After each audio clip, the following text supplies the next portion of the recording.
सत्ता के गलियारों से, राजनीति अय्यारों से सीधे सच की जमीन पर। स्वागत है आपका सिटीजन वॉइस में, जहां हर खबर सिर्फ दिखाई नहीं जाती बल्कि सवाल भी उठाए जाते हैं।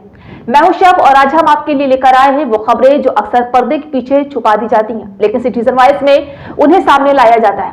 यहाँ न शोर बिकता है, न सच दबाया जाता है। हर खबर है आम जनता की आवाज और हर रिपोर्ट है जवाबदेही का आईना। तो आइए देखते हैं क्या है आज की खबर। प्रधानमंत्री नरेंद्र मोदी के इजराइल दौरे को लेकर देश की राजनीति गर्मा गई है। इस यात्रा के दौरान मोदी ने इजराइल के प्रधानमंत्री बेंजामिन नेतन्याहू से मुलाकात की और दोनों देशों के बीच रक्षा, तकनीक और व्यापार से जुड़े मुद्दों पर बातचीत की। सरकार का कहना है कि यह दौरा भारत और इजराइल के रिश्तों को मजबूत करने के लिए है। भारत लंबे समय से इजराइल के साथ रक्षा उपकरण, खेती की नई तकनीक और साइबर सुरक्षा जैसे क्षेत्रों में काम करता रहा है। सरकार का तर्क है कि ये साझेदारी देश के हित में है और इससे भारत को तकनीकी और सुरक्षा के क्षेत्र में फायदा होगा। लेकिन इस दौरे को लेकर AIM के प्रमुख असदुद्दीन ओवैसी ने कड़ी नाराजगी जताई है। ओवैसी ने कहा है कि जब गाजा में हालात बेहद खराब हैं और बड़ी संख्या में आम लोगों की जान जा रही है, ऐसे समय में इजराइल जाना ठीक संदेश नहीं देता है। उन्होंने नेतन्याहू को युद्ध अपराधी तक कह दिया है और आरोप लगाया है कि भारत के मानवाधिकार के मुद्दे पर साफ और मजबूत रुख लेना चाहिए। ओवैसी का कहना है कि भारत की पुरानी विदेश नीति फिलिस्तीन के समर्थन और संतुलित रुख की रही है, लेकिन अब सरकार खुलकर इजराइल के करीब दिख रही है। ओवैसी ने यह भी सवाल किया है कि इजराइल और ईरान के बीच बढ़ते तनाव के बीच भारत को बहुत सावधानी से कदम रखना चाहिए। अगर मध्य पूर्व में बड़ा युद्ध चिरता है तो उसका असर पूरी दुनिया पर पड़ेगा, जिसमें भारत भी शामिल है। भारत के लाखों लोग खाड़ी देशों में काम करते हैं और देश की तेल जरूरतों का बड़ा हिस्सा इसी क्षेत्र से आता है। ऐसे में किसी भी बड़े संघर्ष का असर सीधे भारत की व्यवस्था पर पड़ सकता है। वहीं सरकार समर्थकों का कहना है कि भारत की नीति साफ है। भारत आतंकवाद के खिलाफ है, लेकिन साथ ही वो आम नागरिकों की सुरक्षा और शांति की भी बात करता है। भारत ने कई बार कहा है कि वो दो राष्ट्र समाधान का समर्थन करता है, जिसमें इजराइल और फिलिस्तीन दोनों देश अलग अलग और शांतिपूर्ण तरीके से रह सके। सरकार का कहना है कि किसी देश के दोस्ती करने का मतलब ये नहीं है कि भारत किसी के खिलाफ है। विदेश नीति भावनाओं से नहीं बल्कि राष्ट्रीय हितों को ध्यान में रखकर बनाई जाती है। स्विट्जरलैंड को नहीं जा सकता, वहां गया तो पकड़ लेते उसको। हम देश के वजीर आजम से पूछ रहे हैं कि बताया गया कि आप इजराइल को जाने वाले हैं।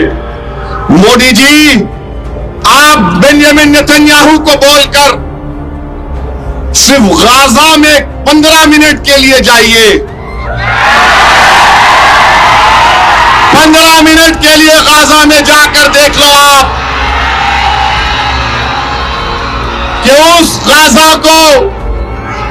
उस गाजा में जहां पर लोग 30 लाख के करीब लोग रहते थे, वो खंडेर बन चुका है। बेंजामिन नेतन्याहू ने बमबारी कर करके गाजा को बर्बाद कर दिया। हम उम्मीद करते हैं कि देश के प्रधानमंत्री जब जाएंगे, उनको हम याद दिला रहे हैं कि बेंजामिन नेतन्याहू के खिलाफ इंटरनेशनल क्रिमिनल कोर्ट का वारंट है। इंटरनेशनल कोर्ट ऑफ जस्टिस में उसके खिलाफ केस चल रहा है। और अगर कल कोई RSS और BJP का एक शख्स उठ के बोलेगा, ओवैसी तेरे को बेंजामिन नेतन्याहू के बारे में तुम क्यों बोले, मैं जानता हूं आपके भाईजान है, मेरे नहीं है।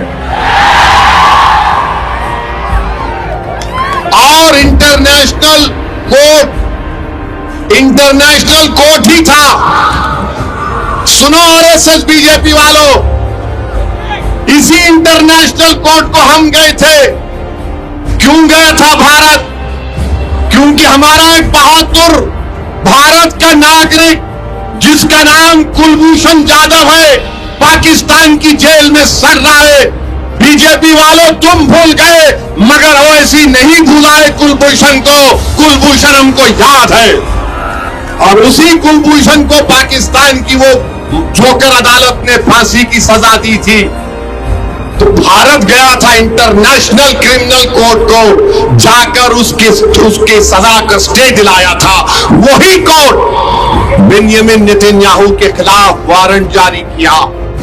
जेनोसाइड, नस्लकशी हुआ। और फिर ये गाजा में पीस बोर्ड, अरे कहेगा पीस बोर्ड, वो पीस बोर्ड में हम कैसे जा सकते जिसमें एक फलस्तीनी नहीं है।